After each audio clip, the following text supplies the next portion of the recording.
Club in Philadelphia, Mississippi.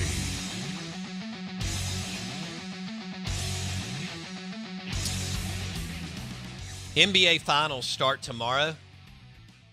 My Miami Heat will be taking on the Denver Nuggets, and you can enjoy all those games and bet on them at the Golden Moon Casino Sportsbook and Lounge. You can also play 9 or 18 at Dancing Rabbit Golf Club, and you can enjoy an amazing dinner at Philip M's. It's the old style Vegas steakhouse there. So, Heat, Nuggets, tomorrow. Jimmy Butler, my favorite player in the league right now. Pat Riley, my favorite executive. The Miami Heat, once again, are in the NBA Finals. And Heat, Nuggets, powered by the Golden Moon Casino Sportsbook and Lounge. Out of bounds, ESPN 105.9 The Zone. Our guests join us on the Farm Bureau Insurance guest line. We've had fun today. The coaches are giving us some pretty good content coming out of Sandestin. Mark Stoops told Kirby Smart he couldn't complain because there's no crying from the yacht. For our listeners, Mark Stoops is the head football coach at Kentucky. He's done a really good job as far as toughness, culture, and defense, and being very savvy and opportunistic. They're terrible on offense, boring to watch. Bill Shanks, Georgia insider, earlier in the show tried to convince me that Kentucky was going to be something this year because they landed the quarterback transfer by the name of Devin Leary from North Carolina State. That's all nonsense. Kentucky's Kentucky. But Mark Stoops is now making like $7+ million a year at Kentucky. And Stoops told Kirby Smart, there's no crying from the yacht. Man, how many places should that be? That's a great line. An absolutely fantastic line. It is. The other thing I think that's interesting is I was thinking about Mark Stoops making $7 million at Kentucky, and I don't really want to coach at Kentucky for anything, but I think retiring in Kentucky would be pretty sweet. I think making $7 million a year to coach a sport that they don't care about. Pretty good deal. As long as you win 6 to 7 to 8 games, and you can be that bad on offense to where, I mean, what drives people to go to the stadium? Scoring. You can be that bad on offense, and as soon as October 15th hits and Calipari and them start practicing, they're out. Nobody cares. That is a great way to build. He's probably already made $50 million there, and now that they've had to bump him the last couple of times, he could walk out of the University of Kentucky making $100 million. And, you know, 110-win season that he had a few years ago, thanks to Joe Moorhead, and just a few 7 and 8. Yeah. And look, that's they're tough as hell in the trenches. They've had some really good running backs. Stoops goes and gets some of those B players from Ohio, which is where his family's from, and Bob Stoops, and his father was a longtime high school coach in Ohio. So he understands the hotbeds up there. And, you know, if he ever had an offensive coordinator, they'd actually be dangerous. But the bottom line is he is on pace to make $100 million as the Kentucky football coach. And think about the sweetheart deals you get tied into just because you're a head coach of a SEC program. Like, think of the horse deals he's probably in on, and like, you know, probably got some type of tie into some bourbon somewhere or something like that. Yeah. You know, I mean, he's probably tied into who knows what up there. The money up there is hard to wrap your brain around. It's old. It's that what we like to refer to as like old money, right? Yeah, they are. UK and Lexington is such a great place. How are we doing on Robert? Can't get him? No. Okay. All right. Well, we'll look at maybe in a few minutes here. We'll get him on. That's the quote of the week, though, and I think it's something that a lot of us could share with people around us or kids. There's no crying from the yacht. Maybe a smaller yacht, right? But there's no cry. Now, Kirby Smart can't cry about anything because he is on the biggest yacht.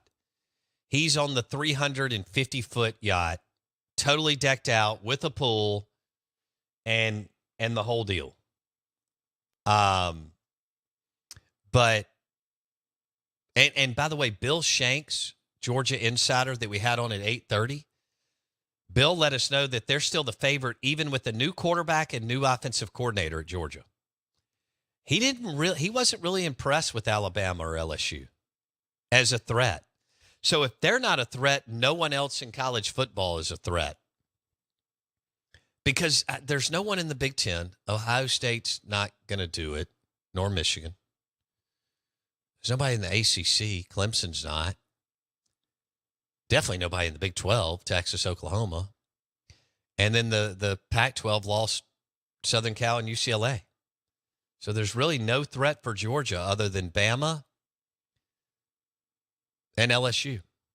We're live in the Bank Plus studio, out of bounds, ESPN 105.9 The Zone, brought to you by the Ribs at Fleetway Market in Gluckstadt. The ribs are amazing. Go load up and get you some ice-cold Stella Artois. It's a great, great beer. Stop by and pick up some Stella Artois. Try it, pair it with some ribs. Invite Blake and I over, and we'll all smash some ribs. Ooh. And we'll pour an ice-cold Stella, and we'll all have a good time. And we'll talk about how all our teams are going to go at minimum 10-2. 10-2 is the floor. 10-2 is the floor. There, the Fleetway Market and the Market Cafe in Gluckstadt, it is, if you plan ahead and they do the catering side stuff, it's like the greatest way to trick people to think you're good at cooking Southern food. I love that. You can get ribs like mac and cheese, the beans, cornbread roll, all that kind of stuff, chicken. And you what you do is, this is quintessential homemaking, okay? You take it home and you pull the labels off and you put it in your own cookware. And then you serve it on your table and you go, oh, look what I made. It's delicious. That is a good idea, actually. And mac and cheese. The ribs at Fleetway Market in Gluckstadt. And the Market Cafe at Fleetway Market. Good morning. Welcome in. Hey, also, thank you. We had a really, really, really, really good day on Apple Podcast. I mean, this time of year, Tuesday, 30% of the market's at the beach, maybe more or somewhere else. Thank you for going to Apple Podcast or Spotify and searching Out of Bounds with Bo Bounds. We had a fun show yesterday. Today was really rolling. And heavy SEC football today, and then we kind of messed around some too. It's National Flip-Flop Day. Blake and I were talking about that. So my go-to flip-flops are Olakais. And it was because Circle 7 had Olakais and kind of fell in love with those. I know there's some other brands that are good. I don't know of any off the top of my head. But I have a couple of pair of Olakais, and they're super, super comfortable. You know what I didn't know? Because I've always wondered this. What's the difference in a sandal and a flip-flop? So I Googled it. Do you know that sandals technically they have a heel security so that they don't make the flop sound, and that anything that doesn't have that, anything open-heeled is considered a flip-flop because it makes the flop sound. Okay. I had no idea. I didn't know that either. I didn't know that at all. I one time went out on a date with a girl. I won't say her name. Why? I don't remember. Let's make it fun. I'm not going to lie. I don't remember what her name was. I think Kate, but I can't remember. I think it was Kate with a C. And so I think it was like CATE. Gosh. And so one thing that in talking in that first date, one thing that she let slip, I don't remember why. Oh, she said she liked the shoes I was wearing. I was like, of course, because I'm stylish. And then she was like, I don't like it when guys wear flip-flops. She said, I'll walk off a date when a guy's wearing a flip-flop. Was she talking about if a guy wears a flip-flop to a date? She said period. Or because if you're hanging out at your house? No, she said she would leave if a guy wore them to the date. Lake, but then beach. She said she didn't want to see him at all. She was like, men shouldn't be wearing flip-flops, period. And I thought, that's an interesting take. We only went on like 2 dates. I've never... That's kind of hardcore. I wonder what Kate's doing in this day and age, and who, if anybody, she is either dating or married to. Now, I would love to get her on the show. She's definitely not married because this was like February when we went out, I think. Okay. I think it was. Kate's pretty hardcore. Does she? I don't know of many females who don't wear flip-flops. Well, no, does Kate wear flip-flops? Yes, it was men. Men shouldn't be wearing open It must shoes. be the toes thing. I think it is. Yeah. I think it's bare feet. Now, there was a comedian who talked about this, and I can't remember. Who was it? Man, I cannot Sebastian remember. Maniscalco? No, it was someone more kind of goofy. And the joke was, like, you can't be afraid of a guy in flip-flops. Bert Kreischer? What's he going to do? Take it off and throw it at you?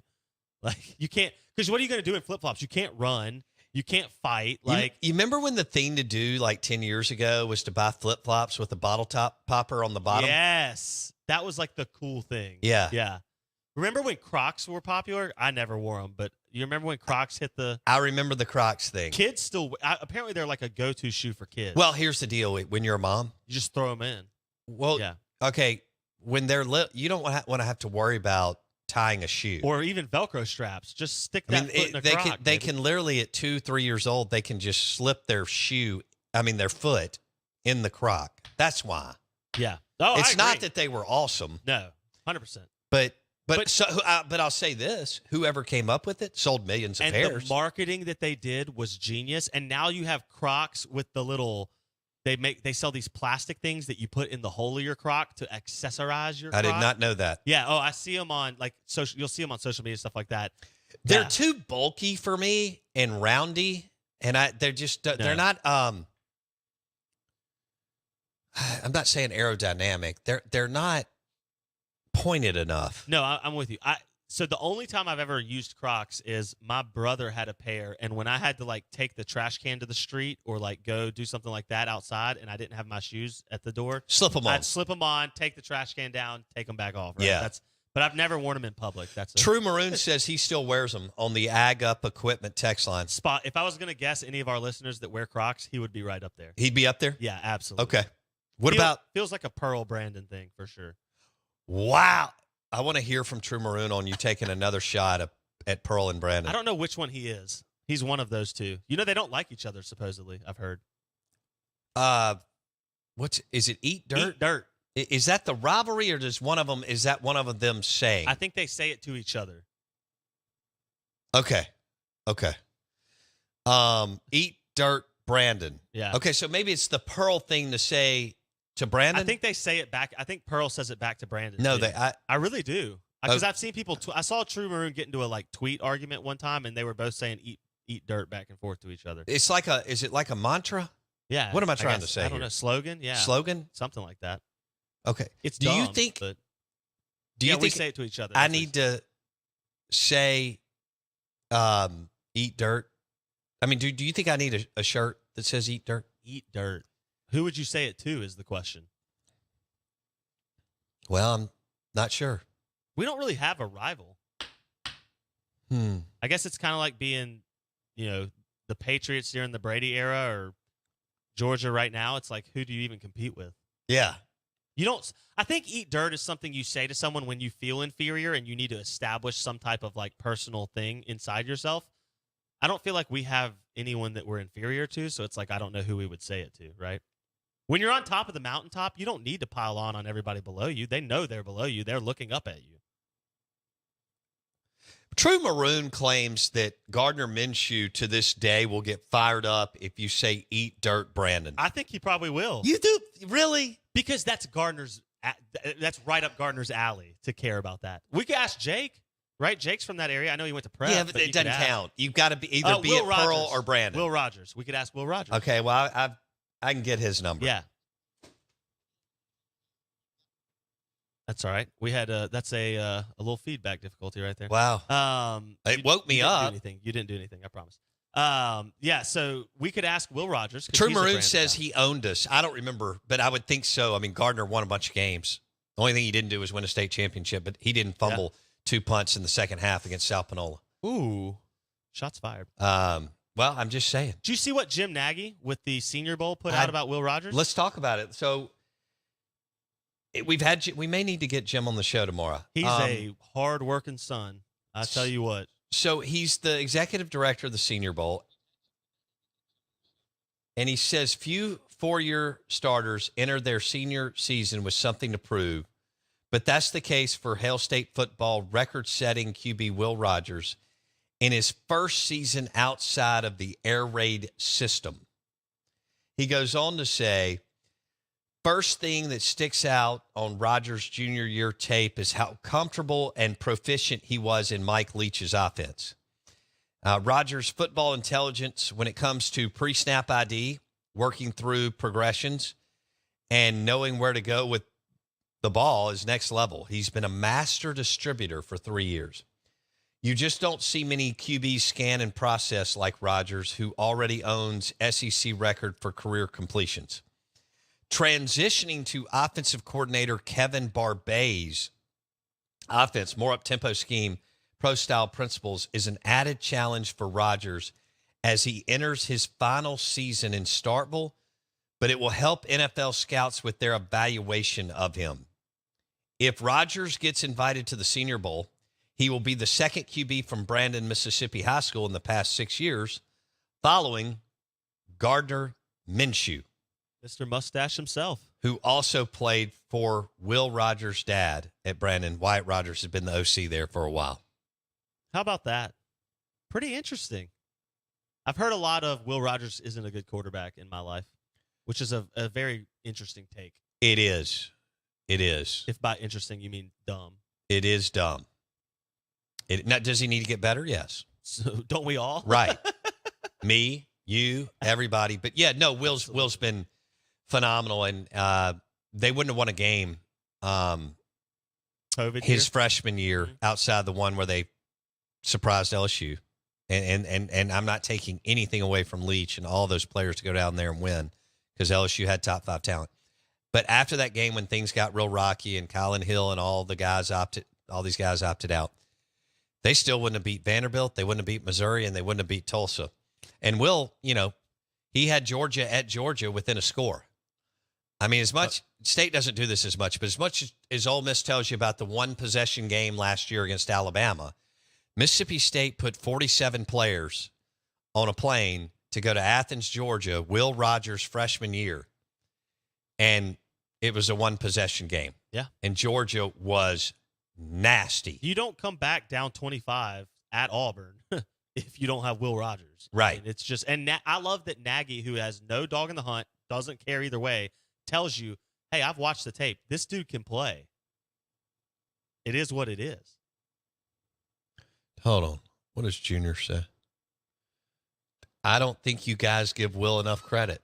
What are we doing? Do I need to get a tattoo? Number 2? With a number 2 with a WR under it? I love it. Maybe I should get it on my neck so you could see it when you can watch our show on YouTube. Search Out of Bounds Sports. That's our YouTube channel. Please go subscribe. You don't have a tattoo, do you? I do not. I didn't think so. Please don't let your first one be a Will Rogers tattoo. No, a 2 WR. Please. Please don't. And then I'll put Eat Dirt under it. Someone said, unnamed texter said they say when they were in school at Brandon, they would say Eat Dirt Pearl, but they would spell Pearl P-U-R-L because that's how they thought Pearl people spelled Pearl. which is elite trash talking. That is awesome. Who said that? The unnamed texter, like 4 texts down. I see it. Or 5. No, I see it. 5 texts down. Yeah. Let's give him a prize. That was pretty funny. Let's give him a prize. Eat dirt, he or Pearl. she, whoever it is. Earl in Madison says, I own 4 pair of Crocs. Good hell, Earl. Stop. Why do you need 4? Why do you need 1 pair, let alone 4? Sun Devil Macy on the agup.com text line says, let's go back to Blake, who went out with Kate several months ago, who told him that she doesn't date guys who wear flip-flops. Sun Devil Macy says, I like the sound of this, Kate. Blake, you need to call her and beg for a second chance. Someone has to have more standards. I mean, I've never worn flip-flops to a first date ever in my entire life because I'm not, I guess, from Pearl or Brandon. But I do wear flip-flops occasionally. Good hell. White Denzel, I didn't see this one. Yeah, I just saw it. White Denzel said that True Maroon wore Crocs at the Refuge when we played a few Sundays ago. Woo. I think True Maroon got... Hey, White Denzel, what color were they? Yeah, that's a great question. True Maroon's a little upset. He says, Brandon acts like they aren't just as dang redneck as we are. Brandon always tries to act like they're Jackson Prep. That's funny. Okay, who is more high class? Brandon or Pearl? Who's more bougie? That's like being like, who's the worst? What's the best restaurant in Pearl? What's the best restaurant in Brandon? He says, True Moon says his Crocs are camo, obviously.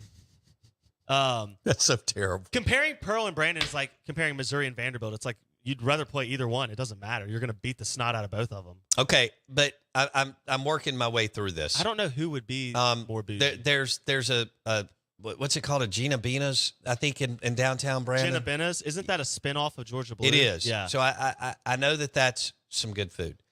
Mudbugs is there, but they're not open year round. But they are open 6 months. Well, and I wouldn't call Mudbugs is great, but I wouldn't call it classy. Yeah, you know what I mean? It's crawfish and shrimp and beer. And beer. It's great, but it's not necessarily bougie. True Maroon says we have an Ichiban. Okay. Is that it? Okay, does Pearl get the nod purely because of the Braves and that little like shopping mall that they have?